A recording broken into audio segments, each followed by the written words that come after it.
ভালোবাসি বলে বুকে টেনে নিয়ে পিঠে ছুরি মারলা। বলেছিলে আমাকে কখনো ভুলে যেও না, তাই আমি তোমাকে মনে রাখলাম ঠিকই, তবে তুমি আমাকে ভুলে গেলা।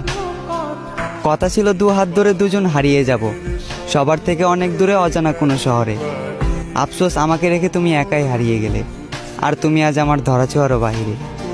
অন্য কারো জীবনে আলো দিয়ে আমাকে আধারে ডুবালে। কি ক্ষতি করেছি তোমার? কেন আমাকে মিথ্যে মায়ায় জড়ালে? আমাকে ঠকিয়ে হয়তো তুমি আছো সুখে, তবে আমার ঘুম নেই চোখে। জেগে থাকি একা এবং ভাবি, কখনো কি পাবো তোমার দেখা? তুমি আমাকে ভালোবাসো না, তবে আমি আজও তোমাকেই ভালোবাসি। তুমি আমার না, তবে আমি আজও তোমাকে নিয়েই কল্পনা করি। তাই কল্পনার রাজ্যে আমি সুখী, তবে বাস্তবতায় মরি দুঃখে। আমি চাই আমার ভালোবাসার মানুষ যেখানে সুখ পায় সেখানেই থাকুক সুখে।